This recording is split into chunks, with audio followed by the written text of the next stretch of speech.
오늘도 참으로 좋은 날입니다. 참으로 좋은 날입니다. 아멘. 한 번 더 잘 되고 있습니다. 잘 되고 있습니다. 어느 집안에서 가족끼리 족보 때문에 다툼이 생겼대요. 아버지가 이북에서 젊은 날에 두 아들 데리고 간신히 내려와서 남쪽에 안정을 얻었는데 늘 아쉬운 게 족보를 챙겨오지 못해서 뿌리 없는 집안이라고 늘 아쉬워했는데, 당신이 전주 이씨인데 전주 이씨 집안에 가서, 그 종가에 가서 쭉 알아봤더니 자기가 안원대군의 후손인데 안원대군이 이성계의 아들이래요. 그래서 자기 집안이 왕족이라는 걸 알고 족보를 아주 거금을 들여서 그걸 사왔다는 거예요. 돈 들여서 해왔다는 거예요. 그러니까 이제 다른 가족들은 그러지 않아도 살기 어려운데 그깟 건 뭐 사다 뭐 하려고 사왔냐고 막 그러면서, 한쪽에서는 그거에 대해서 비판이고 이 족보가 얼마나 중요한데 그러면서 중요하다, 거기다 돈 쓸 일이 없다 이러면서 갈등이 있었다고 그러지요. 그런데 족보가 중요하긴 중요합니다. 요즘 세대는 족보를 좀 그렇게 중요하게 생각하지 않는 세대지요. 그런데 지금부터 한 70년, 100년 전에 조선시대만 해도 족보가 굉장히 중요했어요. 어느 때는 족보가 자기 생명보다 더 중요하게 생각했는데, 족보는 내 자신의 뿌리이니까. 왜냐하면 내가 지금 이렇게 살아있는 게 나를 낳아주신 아버지 어머니가 계시고, 또 그 위에 할아버지 할머니가 계시고, 또 그 위에 이렇게 해서 조상의 역사가 있고, 그 윗대의 조상들의 치열한 삶이 있었기 때문에 나라는 존재가 지금 존재하고 있다. 이렇게 생각하면은 내가 뿌리 있는 사람이다. 그리고 또 삶의 자신감과 또 꿈도 생길 수 있고 긍지를 갖고 살 수 있기 때문에 족보가 중요하게 보였습니다. 그런데 그것보다도 이제 과거 신분제도가 분명했던 우리 조선시대 때는 족보가 더 중요했어요. 왜냐하면 족보는 양반과 상놈의 구분이 되니까 족보에서 그게 나오거든요. 그래서 우리 집안이 양반 집안이다, 우리 집안이 왕손이다, 이런 걸 보일 수 있는 게 족보로 증명이 되니까. 그런데요, 여러분 요즘에 얘기해 보면은 그런 얘기하는 분 들어보셨어요? 우리는 오래전부터 쌍놈 집안이라고. 그러는 분 보셨어요? 저희까지 한 번도 못 봤어요. 우리는 쌍놈 집안이라고 그렇게 말하는 사람을 못 봤어요. 우리 집안은 역적 집안이라고, 우리 집안은 조폭 집안이라고, 뭐 칠대손이 뭐 홍길동이고 뭐 그러면서 막 조폭을 막 얘기하면서 그런 집안은 못 봤어요. 다 들어보면 다 양반이고 다 왕손이에요. 그래서 이제 이게 한국의 족보는 신뢰도가 떨어진다는 얘기가 나왔어요. 왜 그러냐면 조선시대 때 이제 양반 쌍놈이 있는데 이제 상민들도 이렇게 살다 보면 경제적인 안정을 얻잖아요. 경제적인 안정을 얻으면 많은 돈을 들여서라도 족보를 만들어야겠는데 족보가 있어야 만들지요. 족보를 만들 수가 없으니까 자기 성씨가 있으면 좋고, 있는 성씨로, 성씨가 없으면은 좋은 족보를 돈으로 사오는 거예요. 그래서 그 족보에 내 이름을 얹어놓으면 내가 그 집 족보가 되는 거예요. 이게 이제 족보. 그래서 우리 한국 사람들의 족보는 거의 과장됐거나 그리고 거짓된 족보일 가능성이 많다는 게 어디에서 나오냐면 조선시대 때는 실제 양반이 전 국민의 5%가 안 됐대요. 그러면 우리 다 양반이라고 그러면 아니지요. 우리 집안은 양반 집안이다. 그거 이제 과장됐거나 거짓될 가능성이 많다는 거예요. 어떻게 그러면 그동안 쌍놈은 다 죽었고 5% 양반만 살아남은 건 아니잖아요. 그래서 한국의 족보가 신뢰가 잘 안 된다 이런 얘기를 좀 하지요. 그래도 뭐 과장을 했든지 거짓이 있든지 그래도 난 이런 족보야. 그러면 또 마음은 든든하니까 또 거짓말이라고 속상해하지 마세요. 그냥 그 족보대로 즐겁게 사시면 되지요. 근데 성경에도 족보를 굉장히 강조해요. 창세기 5장에도 족보가 있고 역대상에 보면 1장, 2장, 3장, 한 7장까지 계속 족보가 나와요. 그런데 역대상 7장은 읽기도 어려운 이름이 누구를 낳고 막 그렇게 하면은 아주 지루하고 그렇게 느낄 만큼 족보가 그렇게 많이 나와요. 그리고 이제 지난주에 말씀드린 대로 신약 구약 성경 나눌 때 신약 성경 신약 성경 갖고 나면 딱 열면은 마태복음 열면은 아브라함과 다윗의 자손 예수 그리스도의 계보라. 아브라함이 이삭을 낳고 이삭이 야곱을 낳고 난 얘기가 그렇게 나오잖아요. 우리 한번 1절 2절만 다시 읽어볼까요? 시작. 아브라함과 다윗의 자손 예수 그리스도의 계보라.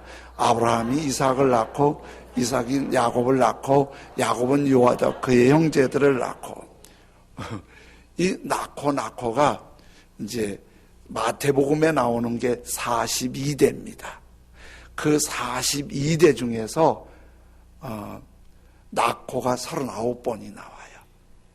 그래서 어떤 사람은 유머스럽게 마태복음 1장은 산부인과 복음이다. 낳으니까 산부인과 복음이다. 그렇게 말하는 사람도 있다고 그러는데요. 온통 애기 낳는 얘기만 나오니까. 그래서 이게 뭐 산부인과 복음을 내가 읽을 이유가 있냐. 산부인과 의사도 아닌데 이렇게 생각해서 마태복음 1장을 아예 안 읽고 넘어가거나 읽어도 족보를 건성건성 읽고 넘어가는 경우가 있는데 아무 의미 없이 이 귀한 성경에 올려놓지는 않았겠지요.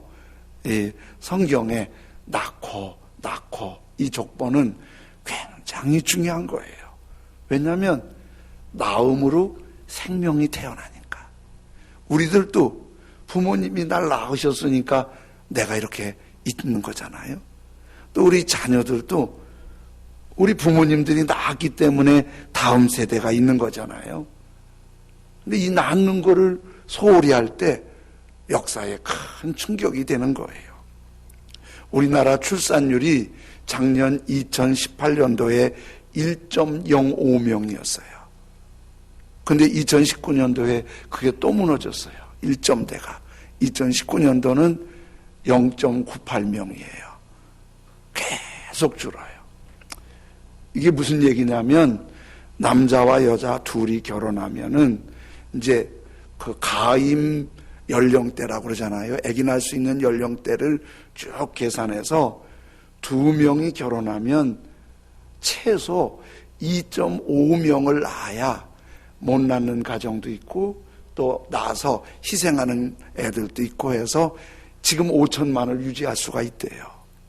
그런데 이게 1.05명이면은 둘이 결혼해서 평균 한 사람밖에 안 낳는 거예요. 그러니까 지금 다음 세대가 20년 후면은 반으로 뚝 주는 거예요. 지금 학교도 난리예요. 대학교 막 세우더니 대학 다 이제 문 닫게 생겼어요. 벌써부터 그 작업이 들어가요. 이게 안 나니까 이러는 거예요. 세계에서 2015년도에 가장 출산율이 낮은 나라가 싱가포르였어요. 0.88명. 그때 2015년도에 우리는 그보다 가장 안 낳는 것보다 한 10단계 위였어요. 근데 아마 지금 2019년은 싱가포르이 0.88명이었으니까 우리는 0.98명이니까 싱가포르와 함께 가장 안 낳는 나라 중에 한 나라가 우리나라예요. 여러분, 시니어들은 기억할 거예요. 아들, 딸 구별 말고 둘만 낳아 잘 기르자. 요건 기억나시죠? 기억 안 나는 하나 말을 더 할까요? 덮어놓고 낳다 보면 거지 꼴 못 면한다. 그러니까 애기 키울 힘도 없으면서 덮어놓고 나면 애들 다 거지 만든다. 그 애기 못 낳게 한 거예요. 그래서 이게 조금 이제 80년대 가서는 이런 구호가 나왔어요. 아들, 딸 구별 말고 하나만 낳아 잘 기르자. 이게 이렇게 망조가 된다는 걸 그때 지도자들이 몰랐어요. 애기 안 낳는 게 사실은 애기 안 낳는 게 전쟁보다 더 무서운 거예요. 그래서 세계 인류학자들 중에서는 이런 얘기해요. 전 세계에서 가장 먼저 없어질 민족 중에 하나가 대한민국일 가능성이 있다고. 이거는 세계 인류학자들이 하는 얘기예요. 통계를 보니까 이렇게 계속 안 나면 전쟁에 죽는 것보다 안 낳는 게 더 무서운 거예요. 그런 거 보면 낳고가 그런 것 같아도 이게 굉장히 중요한 복음이지요. 그런데요, 마태복음은 아브라함은 이삭을 낳고, 이삭은 야곱을 낳고, 야곱은 유다와 그 형제를 낳고 이렇게 하는데 족보를 낳고 했는데 창세기 가서 족보를 보면은 같은 족보인데 다른 관점으로 해요. 창세기 5장 4절 8절 아담은 셋을 낳은 후 800년을 지내며 자녀를 낳았으며 그는 930세를 낳고 죽었더라. 또 셋은 105세에 에노스를 낳았고 에노스를 낳은 후 807년을 지내며 자녀를 낳았으며 그는 912세를 살고 죽었더라. 그러니까 족보는 두 가지가 나오잖아요. 낳기도 하고 죽기도 하고. 그치요?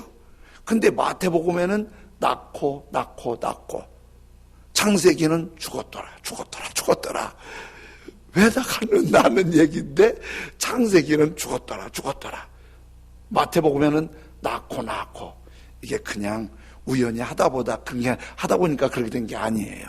이게 의미가 있어요. 구약에 죽었더라 한 이유는 의미가 있는 거예요. 인류의 시조 아담과 하와가 하나님께로부터 이런 말씀을 받아요. 동산에 있는 모든 열매 곡식들 마음대로 먹고 행복하게 살아라. 근데 동산 중앙에 있는 선악을 알게 하는 나무의 열매는 먹지 말라. 그거 먹는 날에는 반드시 죽으리라. 그랬어요. 그런데 여자가 뱀의 유혹을 받아서 하나님을 거역해서 그걸 먹고 아담은 그 여자의 유혹을 받아서 하나님을 거역하고 죄를 지었어요. 죄 짓기 전에는 몰랐던 아주 무서운 말씀이 있는데 그걸 먹는 날에는 반드시 죽으리라. 그래서 아담과 하와에게 그 죄의 결과로 이마에 땀을 흘려야 되고 가시와 엉겅퀴에 고달프게 되고 죽으리라. 그 죄의 결과가 죽음이에요. 그래서 아담과 하와 죄의 이후 죽음이 죄의 결과라는 사실을 강조하기 위해서 족보를 말하면서 죽었더라 그러는 거예요. 그래서 로마서 6장 23절에 이렇게 말씀하세요. 똑같이 시작. 죄의 싹은 사망이요 하나님의 은사는 그리스도 예수 우리 주 안에 있는 영생이니라. 그러니까 구약은 죄로 말미암아 죽음의 역사인데 신약은 예수님으로 말미암아 생명의 역사예요. 이게 생명은 어디서 시작되는 거예요? 낳고 이렇게 여기서 생명, 예수님을 통해서 생명의 역사가 일어난다는 걸 같은 족보를 말씀하시지만은 낳는 생명을 말씀해 주시는 거예요. 그래서 39번이나 반복하면서 낳고 낳는 걸 말씀하는데, 이 낳는 생명이 낳는다, 이게 두 가지를 낳게 되더라고요. 하나는 뭐를 낳게 되냐면 야고보서 1장 15절에 이렇게 말씀하세요. 욕심이 잉태한 즉 죄를 낳고 죄가 장성한 즉 사망을 낳느니라.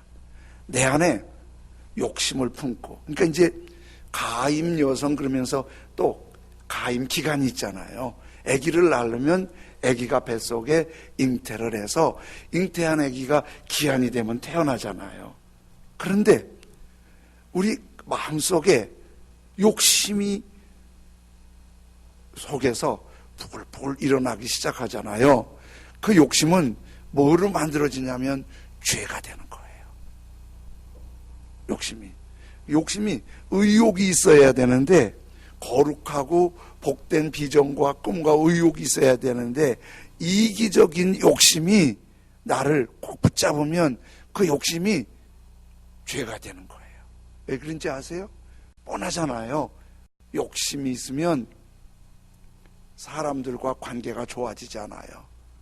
부딪힘의 원인이 욕심이에요. 그게 막 악착같이 욕심 부린다고 되는 것도 아닌데, 그렇게 욕심이 발동하면 조절이 안 되는 거예요. 욕심이. 더 중요한 거 아세요? 욕심이 있으면은 하나님도 뒷전이 되는 거예요. 자기 욕구를 채우려고 헌신도 못해요, 예배도 못 드려요, 감사도 못해요, 사랑도 못해요. 욕심이 내 안에서 부글부글 하니까. 그러니까 그 욕심이 어떻게 되겠어요? 속에서 부글부글하면 하나님을 외면하고 사랑하지 못하고 죄에 빠져요. 그 죄는 어디로 가요? 죽어요. 망해요. 인생이 파산돼요. 러시아 문호 톨스토이의 작품 글 중에 이런 글이 있는데요. 한 땅 많은 부자 지주가 땅이 너무 많아서 나눠주는데 이런 조건을 제시했어요. 누구든지 러시아 돈 1,000 루블을 가지고 오면 하루 밟는 땅을 다 주겠다. 하루 밟는 땅을 다 주겠다. 그 농사 짓는 사람은 기름지고 좋은 땅이 최고 관심이잖아요. 그 한 농부가 그 소식을 듣고 그 지주를 찾아갔어요. 찾아갔더니 그 소식이 진짜 맞아요.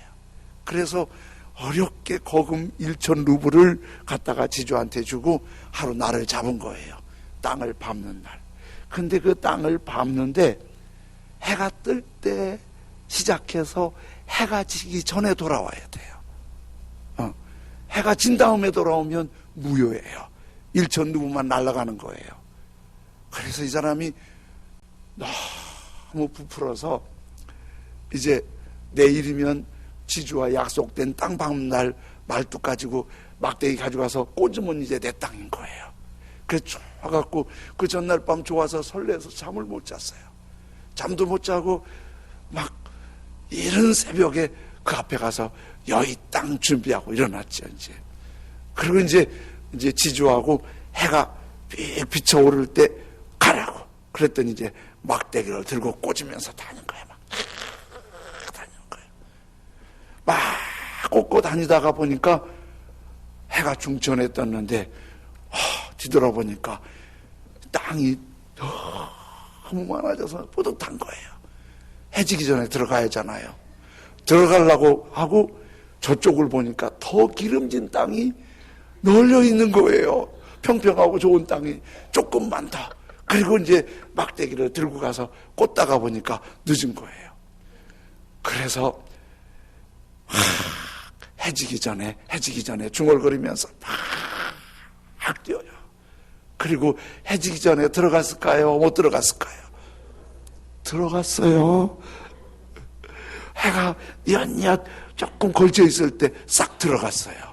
지주 앞에 딱 들어갔는데 먹지도 않고 잠도 안 자고 너무 뛰어서 도착하자마자 헉 하고 쓰러졌어요. 헉 하고 쓰러졌는데 죽었어요. 그리고 그 땅은 지주만 1,000루블 받고 그 양반은 6자 땅 파서 거기에 묻히고 말았어요. 그게 누구 얘기 같아요? 제가 우리 얘기라고 안 했어요. 물어봤어요. 그랬더니 여러분이 대답했어요. 우리 얘기라고. 지난 주간에도 한번 사업하시는 분하고 통화했더니 요즘 경제가 너무 힘들어요. 손님도 없고 해서 몸도 힘들고 너무 나갈 돈은 많고 감당이 너무 힘들어요. 그래서 내가 그랬어요. 힘들겠지만 좀 여유롭게 사시라고. 가끔 문 닫고 바람도 드세고 기도도 하고 예배도 드리고 그러면서 좀 여유롭게 살라고. 조금 덜 벌어도 굶어 죽진 않는다고. 괜찮다고 그랬어요. 욕심이 문제인 거예요. 욕심이. 누가복음 12장 15절에 이렇게 말씀하세요. 삼가, 이 말은 조심해서. 빨간 것이 뭐라고요? 네. 사람의 생명이 그 소유에 넉넉한 데 있지 아니하니라. 네. 넉넉한 데 있지 아니하니라. 오늘 아침에 일부 예배 드린 집사님한테도 너무 힘들어 가시는 것 같아서 일부 예배 드리는 분들은 안쓰러워요. 7시 반에 와서 예배 드리고 준비하고 또 주일날 쉬었으면 좋겠는데 그게 조절이 안 되나 봐요. 그게 조절이 안 되나 봐요. 그래서 좀 예배도 드리고 건강관리 하라고. 왜냐하면 그 손의 그 신호가 나이도 많지 않은데 암으로 세상을 떠났다고. 그런 거에 건강관리 하라고 그랬더니 그분이 날 보고 뭐라는 줄 아세요? 죽는 거 안 무서워요. 내가 속으로 그랬어요. 어린 게 못하는 말이 없네. 그 사람한테는 못하고. 근데 내가 그렇게 말했어요. 나도 죽는 건 안 무서워. 아픈 게 너무 힘들어서 그렇지. 내가 아파보니까 아픈 게 너무 힘들어요. 근데 목사가 아프면 아플 수 있는데 왜 이렇게 창피해요? 제가 막 아프고 이렇게 막 그러면은 교인들한테 내가 뭐 엄청 잘못해서 그런 것처럼 창피하더라고요. 그래서 막 안 아프려고 애쓰는 거예요. 안 아프려고. 운동도 하고 이렇게 관리도 하는 거예요. 근데 어쨌든 욕심이 사람을 살게 하고 오래 살게 하는 게 아니에요. 욕심을 물리쳐라. 그러면서 잠언 25장엔 이렇게 말씀하세요. 너는 꿀을 만나거든 조카리만큼 먹어라. 그러나 과식함으로 토할까 두려우니라.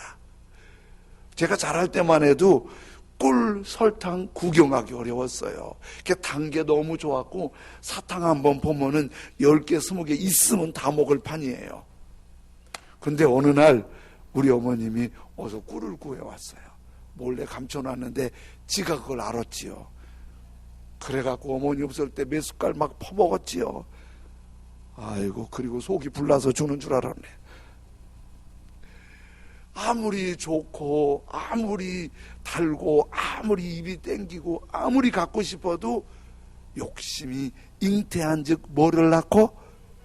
아이고, 머리가 좋으세요. 죄를 낳고, 죄가 장성하면 아주 쉽게 죽어버려요. 그러니까 욕심에 죽으면 안 된다는. 그래서 죄를 잉태하면 안 돼요.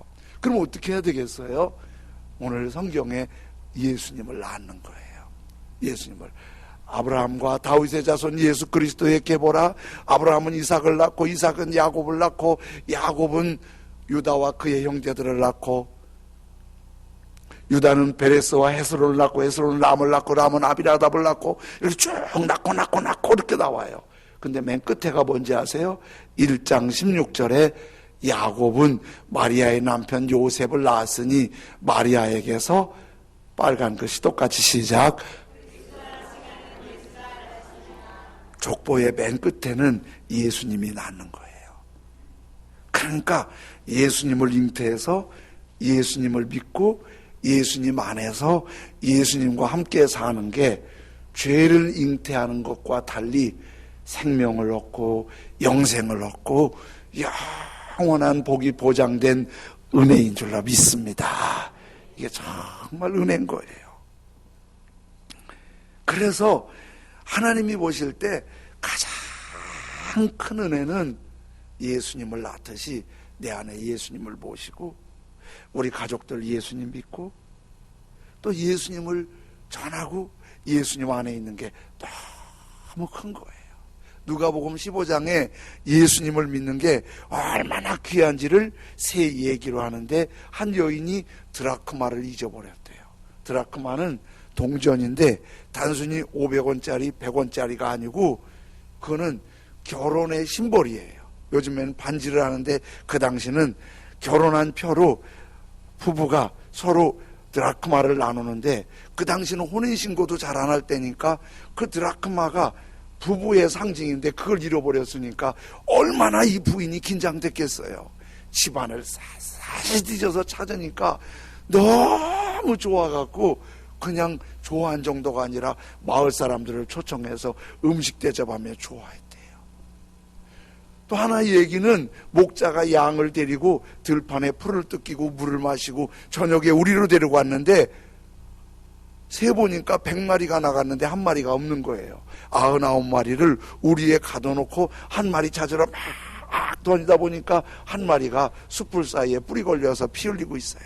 그 양을 안고 어깨에 들러매고 와갖고 우리에 와서 그 다음날 사람들을 모아서 잔치했대요. 내가 잃어버린 양을 찾았다고. 그리고 마지막 얘기는 둘째 아이가 아버지한테 돈 달라고 해서 가져가서 아주 다 낭비하고 쫄딱 망하고 실패해서 거지가 돼서 왔는데 아버지가 좋아갖고 이 망한 아들이지만 아들 돌아왔다고 좋아서 소를 잡아 잔치했다는 얘기예요. 그런데 이 얘기의 결론이 누가복음 15장 10절이에요. 이렇게 결론을 말씀하세요. 이와 같이 죄인 하나가 회개하고 예수님 믿으면 빨간 것이 똑같이 시작. 오늘 날씨가 참 춥잖아요. 이렇게 추운데도 여러분이 교회에 오셔서 오늘 9시 예배도 집사님이 아주 딸과 딸 보이프렌드를 잘 설득을 해서 교회 온 거예요. 얼마나 이쁜지 몰라요. 교회 왔는데. 그런데 그런 걸 교회에 왔을 때, 우리가 예배 드리러 왔을 때 우리 잘 모를지 몰라도 천국에서는 천사들이 막 잔치하면서 좋아한다는 걸 그렇게 비유로 말씀하시는 거예요. 천사들이 막 좋아하면서 잔치한다는 걸, 우리가 예배 드리는 모습을 하나님이 보시고 그렇게 좋아하는 거예요. 그래서 다니엘 12장 3절에는 이렇게 말씀하세요. 똑같이 시작. 지혜 있는 자는 궁창의 빛과 같이 빛날 것이요 많은 사람을 옳은 대로 돌아오게 한 자는 별과 같이 영원토록 빛나리라. 여러분, 지혜가 있으면 빛처럼 환한 거예요. 근데 많은 사람을 옳은 대로 돌아오게 하면 별과 같이 영원히 빛나는데, 군인이 성공하면 별을 달아요. 그리고 연예인이 성공하면 스타라고 불러줘요. 근데 별 다른 군인도 별 뗄 때가 있더라고요. 막 무슨 잘못했다고 별을 떼버리더라고요. 연예인들 요즘에는 인기 누리는 게 길지 못해요. 스타들 한 1년이면 그냥 별이 빛이 발해버려요. 그런데 많은 사람을 옳은 대로 돌아오는 게 뭐예요? 예수 믿고 구원받아 천국 백성 되고 가장 복 있게 사는 거, 예수님을 낳듯이 예수님 모시고 사는 게 이게 큰 복인 거예요. 영원한 하늘나라 스타인 거예요. 서울 한신교회에 강용규 목사님이 올린 글을 읽어봤는데, 이 목사님이 지금 한신교회가 꽤 규모 있는 교회인데 여기 오기 전에 미국에서 목회를 했대요. 근데 미국에서 목회하는데 어느 권사님 가정에 신방을 이렇게 성경책 끼고 갔는데, 우리 어느 가정에 가면 어디 가면 먼저 기도 먼저 하잖아요. 하나님 이 가정에 평안 주시고 복 주시고 은혜 주십시오, 이렇게 기도하고 하잖아요. 목사님 들어가셔서 앉아서 뭐 고개를 숙이고 기도하니까 권사님도 맞은편에서 같이 기도를 하신 거예요. 그런데 이렇게 기도를 하고 있는데 목사님 기도 마치고 고개를 들었더니 권사님이 계속 기도를 하는 거예요. 목사님은 기도가 끝났는데 권사님이 계속 기도하는 거예요. 그런데 권사님 기도 그만하세요. 또 그 말을 못 하잖아요. 기도하고 계시니까. 그 이제 가만히 뭔 기도를 저렇게 오래 하나. 그리고 목사님이 이렇게 기다리고 있는데 한참 기도하더니 권사님이 푹 쓰러지는 거예요. 목사님이 당황이 돼서 얼굴을 보니까 눈이 허옇게 올라가고 심장마비 현상이 온 거예요. 이분이 목사님이 너무 당황이 돼서 구급대에 전화를 했지요. 그랬더니 구급대에서 전화 끊지 말고 내가 지시하는 대로 하라고, 금방 간다고. 그래서 한쪽에서는 전화로 응급지시 가르쳐줘서 응급처치하고 구급대가 3분 조금 될까 말까 하는데 휑 달려왔더래요. 그리고 구급대가 와서 산소 마스크를 끼워서 심폐소생술을 하니까 살아난 거예요. 그러니까 구급대에서 권사님을 병원으로 급히 이송을 했지요. 이 목사님이 그때 아주 아찔하고 당황했대요. 목사님이 신방 갔는데 권사님 돌아가시면 목사님 신방 가서 권사님 죽었다고. 그 30대 목사님, 그 얼마나 또 끔찍한 일이에요. 실제 여기 계수리에 제 친구 목사님, 아주 친하게 지던 목사님이 이제 원로 목사님 퇴임하시고 후임으로 가셨는데, 원로 목사님한테 인사하러 갔는데 원로 목사님 사모님도 시장 보러 가시고 원로 목사님 둘이 계신데 원로 목사님이 돌아가신 거예요.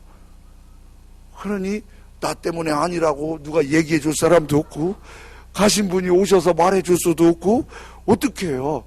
목사님이 후임 목사님이 가서 원로 목사님을 죽였겠어요? 그러잖아요. 이 목사님이 도의적으로 책임지고 사임하고 저 뚝섬으로 가셨어요. 그거 어떻게 하는 거예요? 이 강 목사님도 미국에서 그런 끔찍한 일이 될 뻔했잖아요. 그런데 권사님이 살아나니까 얼마나 다행이에요. 그래서 교인들이 이렇게 소문이 난 거예요. 목사님이 신방 가서 살아난 거야. 목사님이 아주 일 잘한 게 된 거잖아요. 돌아가신 거하고 살린 거하고 목사님이 정말 잘하신 거라고 그런 거예요. 그 권사님은 목사님이 아주 생명의 은인이라고 늘 감사한데, 죽을 사람 살아났으니까 이게 목사님이 가서 응급조치 조금만 했는데도 그분이 살아난 게 이렇게 큰 은혜가 된 거예요. 사실 우리가 사람을 예수 믿게 하고 구원하고 이럴 수 있는 거 없어요. 우리가 조금 사랑하고, 오늘 하시잖아요. 우리 조옥자매님, 정연숙 권사님하고 나는 오늘 처음 들었는데 같은 집에 살았는데 그때 권사님 댁에 불이 났는데 권사님 따님이 그걸 다 알았대요. 그래갖고 불났다고 막 얘기해서 그거 알리지 않았으면은 불 속에 화마야 할 텐데 권사님 댁에서 거기 같이 사는 사람들 다 깨워갖고 살아났대요. 늘 고마웠는데 이분이 병원에서 어떻게 만나면서 주님 믿으니까 얼마나 좋아하세요. 얼마나 좋아하세요. 이게 하나님 은혜잖아요. 그러니까 예수님을 내 안에 모시고 내 안에 예수님의 기쁨이 있고 영원한 생명과 은혜가 있고, 그리고 예수님을 가족과 이웃에게 또 낳고 그러면 생명의 은혜가 점점 퍼져서 하나님의 은혜가 충만할 줄로 믿습니다. 제가 좀 죄송한데 사모님이 애들 임신하고 기를 때는 주의 일 열심히 하는 게 충성인 줄 알고 돌아보지도 않았어요. 얼마나 고생했는지도 몰라요. 그래서 사모님 애기하고 막 밤새 끙끙거려도 나는 내일 일해야 된다고 잤어요. 요즘 같으면 아주 쫓겨날 남편이에요. 그래도 사모님이 날 도와줘서 살고 있어요.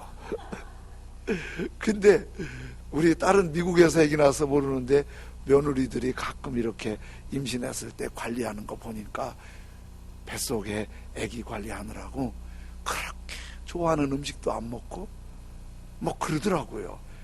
뱃속에 애기 뭐 보이지도 않고 그러는데 그렇게 애기한테 해댈까 봐서. 또 얘기 들으니까 감기가 들어도 약을 못 먹더라고요. 뱃속에 애기가 해가 될까 봐서. 여러분, 우리가 성탄절을 준비하고 있잖아요. 성탄절 기쁘고 즐겁게 사랑으로 준비하지만 내 안에 예수님이 아주 나에게 생명과 기쁨과 은혜가 되도록 관리하시면 좋겠습니다. 그러니까 성탄절을 준비하면서 내 안에 주님이 좋아하시면 좋겠다. 내 안에 주님의 기쁨이 일어났으면 좋겠다. 내 안에 주님의 거룩함이 마치 임산부가 아기 낳기를 기다리면서 태중의 아기를 어떻게 하면 좋을까? 음식도 가려먹고 생각도 곱게 하고 또 기도하고 배를 끌어안고 하나님의 은혜를 구하듯이 우리가 그렇게 주님의 은혜를 구하는 거예요. 바울 사도는 결혼을 안 해서 자녀가 없어요. 근데 그 바울 사도는 전도를 해서 영적인 자녀가 얼마나 많은지, 디모데를 의지해서 소아시아 유럽 전역에 믿음의 아들이 많았어요. 예수님으로 낳는 영적인 족보가 세워진 거예요. 예수님 때문에 여러분, 내 성탄절을 준비한 우리가 예수님 때문에 행복하고 기쁨이 많았으면 좋겠습니다. 그리고 우리 주변의 자녀들, 가족들 아직 그 기쁨을 모르면 우리가 그들 막 믿게 해줄 수는 없지만은 조금 더 사랑하고 복음을 전하고 품어줘서 그들도 예수님 안에서 낳고 생명의 열매가 있는 은혜가 있으시길 예수님의 이름으로 축원합니다. 우리 찬송 부르고 기도하는데, 나의 주 나의 하나님이여 주를 경배합니다. 깨트릴 옥합 내게 없으며 주께 드릴 향유 없지만 하나님 형상대로 날 빚으사 새 영을 내게 부어주소서. 나의 주 나의 하나님이여 주를 경배합니다. 우리 찬양 드리고 기도하겠습니다.